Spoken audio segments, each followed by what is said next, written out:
Um, so at this point, I'm just going to turn you over to the videos if you want to see the actual trip. It's beautiful country. It's magical country. It's the thing I will say about this country is when you're walking around, and I discuss this in the videos, when you're walking in this country and you're constantly looking at walls, canyon walls, these very deep canyon walls, there are all of these shapes and blotches and natural markings and erosion marks and all sorts of things. You know, you have all these canyon walls and stuff when you're walking, and all you can think of, there's just place after place after place with unusual. I comment on one of them. There was this indented area down at the bottom of one of the things. Of course, they always have trees under them. So you always think, well, there it is. You look down from the blaze on the side, and you go and you look in the trees for the treasure chest. There was this one really odd place that was like indented. It was like near the bottom of this cliff, and it was almost like an enclave or something, where the rock had fallen out. So, and there were these very faint white lines, almost looked like writing. And as I say in the video, it'd be hilarious if you went up there and someone had somehow chipped in blaze. This is a joke. But they would be very big blaze letters, and they weren't, because I looked at them from across the river, and they were just natural markings, but they were kind of spidery looking, and they looked somewhat like writing, but it turned out they didn't really read anything at all. So I'm trying to say, this area, it's constantly tempting your imagination to see blazes in the walls, and then see trees underneath the blazes, and you just keep thinking, well, that's it, I just got to go and look under this mark on the mountainside and go in the trees. I mean, look at this here. Oh, it's magical country. I mean, look at this here. There were just things all, oh, this is Canyon of Lodor. See, here's a whole nother thing you could go up. This is a whole nother thing. Here's the Green River coming up from near the Echo Park campground. Look how thin it gets. Look how thin that gets. Remember in the poem when they went and they kept going to areas where they couldn't go any further? What was it, Danny and Fenn or somebody, and they would get into that, they got into that place where they couldn't go any further? I mean, look how narrow this gets. I mean, look at this. Very, very, I'm kind of off track now, but I think you guys are getting the point for why I did this trip. Call me crazy, call me stupid, I don't really care. People that do this treasure hunting, I mean, it's almost a given that when you watch these old black and white movies about the treasure hunters, they're all considered idiots. They're all considered crazy. They're all considered a little nutty to be out there doing this, because it's kind of like, you know, these guys you see in the convenience store sitting at the table, and they've got like 30 lottery tickets, and they're scratching off each one. They can't even wait to get out of the store. They got to do it right there to see if they win. I did that for a very short I did that for a very short amount of time. I wouldn't sit in the store and do it. I wouldn't get 30. I'd get like 10. But, you know, I think in the long run, I lost money, but I didn't lose much. Because one time I hit $400 for a $2 ticket. Another time I hit $100 for a $2 ticket. And a lot of times I would put in, you know, get a $2 ticket, get $2 back, get a $2 ticket, get $1 back, get a $10 ticket, get $8 back. You know, they work at the trolls kind of, they're nibbling at the edges to where they're always going to get their percentage. But they give you that feeling you're winning. So I never really felt too taken advantage of. And then I just got tired of it. It seemed kind of stupid. So that's my introduction to what you will see if you continue to watch. You'll see me going to all of these places. The Spring Cave, Pat Straw. Hey Tober, what's up, buddy?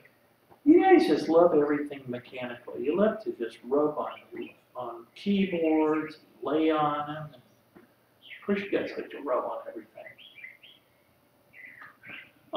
Pat straw on there. Of course, I'm in the campground, and I show you the facilities there. I think the campground's like $8, $9, $10 a night for people.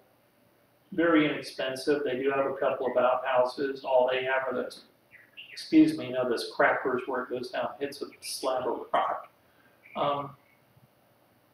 I go in one, show you what it's like inside the outhouse for people that want to. I always like to remind people that the point of really doing this, I mean, of course I'm looking for the treasure, but I'm always very conscious of the fact that I'm giving people a good look at these areas. This is not a new area. I don't think I've ever been to an area that Fenn searchers had not mentioned. Vermilion Creek's been mentioned by people, not a lot, but a few Fenners mention it. This area has been searched by Fenners, I've been told, in blogs. One guy even said it's been picked clean. It's just not there, so don't even worry about it. Now, he wasn't talking about going down to hovering eagles, but then he might look at this and say that's just stupid anyway. And certainly when you get there, you go, wow, there's a lot more to looking at this than, I mean, that's a lot of land, right? Look at that right there, 500 feet. So that's wow. So 500 feet, you go from there to there. Looks like it's about 1,500. Oh, no. No, that's about 2,500 feet. That's about half a mile. And I didn't take that into consideration. I kind of got my scale a little mixed up when I was doing this trip. When I got there, I was like, wow, everything's a lot bigger than I thought it was. It's just not like looking down from the eagle's face and you just go in these trees and it's sitting under one tree. A lot of trees, everything's big. I don't know, it's made me change my paradigm. It's made me think, it's made me really change my paradigm. I'm not thinking of Fenn. I am leaving Fenn completely out of my equations. He has made, and there's two things I'm still not doing. Warm Waters Hall.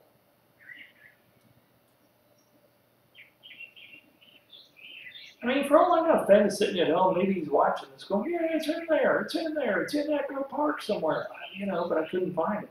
But the point I'm trying to make is Wild Mountain South, no place for the meek. Fenn has made it so clear, so absolutely clear, that where Warm Waters halt is the most, I'd say he's said it's the most important cliff, that you have to absolutely know where Warm Waters halt. And in this one, I was saying, well, it's Flaming Gorge. But even then on this trip, I'm saying to myself,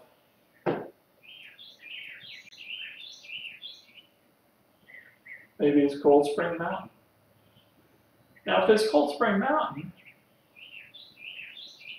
see, and this is how we all have our differences of how we're reading this thing. Like, would you say, okay, this is the canyon, take the canyon down? Because this canyon does go around. Kind of gets kind of funky in here, though.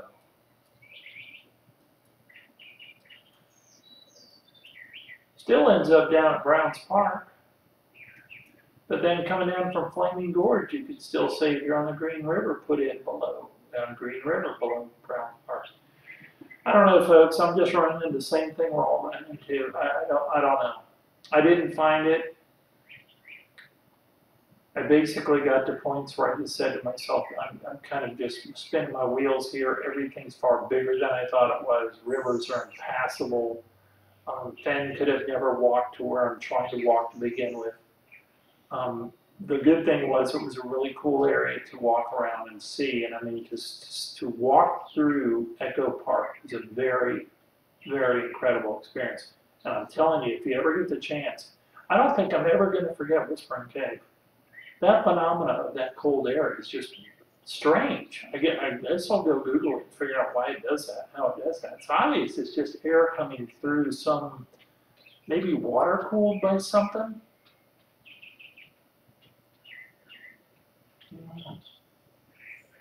I don't know. But I did say in previous videos, if this next one didn't work out, I was going to quit. I don't think that's the case, but I'll tell you this going every quarter of the year on these is just stupid because I've got to think better. The trips have taught me so much. I've seen people say things like you should never hit the ground, boots on the ground, until you absolutely know it's there. Well, you don't know it's there until your boots on the ground. I'm just sorry. That's just a natural phenomenon that you're going to have to come to terms with. You are never, ever going to know that you have found it unless your boots on the ground. And you might not have found it. But if someone can do that, make their first trip the winning trip, more power to them. My hat's off to them, and I'll email them and tell them that whoever it is. But I don't have a problem with doing the boots on the ground because I think it teaches. Oh, it taught me a lot this time. It taught me something about scale, the scale of the hunt when I'm doing these maps, and it taught me about. It almost takes me back to the Molly Brown house in Greenbelt in Denver. People, said, oh, there's no point being in a park that's in a city. I'm not so sure. I'm not so sure.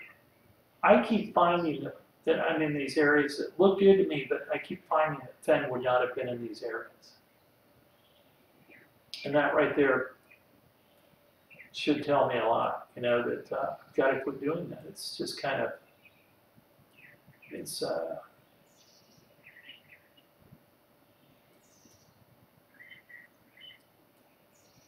dumb.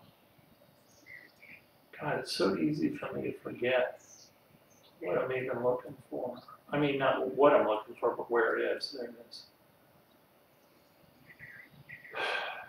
And remember Fenn talking about the white canyons in his hands from doing the, I also thought that was a clue when he talked about his hands, the white canyons of his hands from washing the dishes. And of course, this whole area has these white canyons.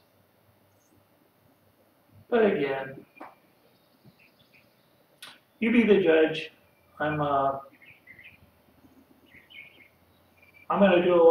just completely approach it differently for the next one. That's all I can say. I hope you guys enjoy watching the videos if you do. And until then, happy hunting in the upcoming summer. And I really wish someone would find it, even if it's not me, because I'm just so stoked to find out where this damn treasure chest is. I think a lot of us are. I know people have been doing this for years and years and years. I haven't even done it a year yet, but I'm like, damn, I really want someone to find this and show us where it is, or where it was. And then when we find it's in some obscure place that none of us would have thought in a million years, and somehow some guy with a strange brain figured it out, then we'll all go to Fenn's house and sit on his gate and go, well, I don't know what I guess we wouldn't really have anything to say, because if someone finds it, they figured it out. But I just don't know. It's going to be a weird one, I think. I don't know. I talk too much. Later.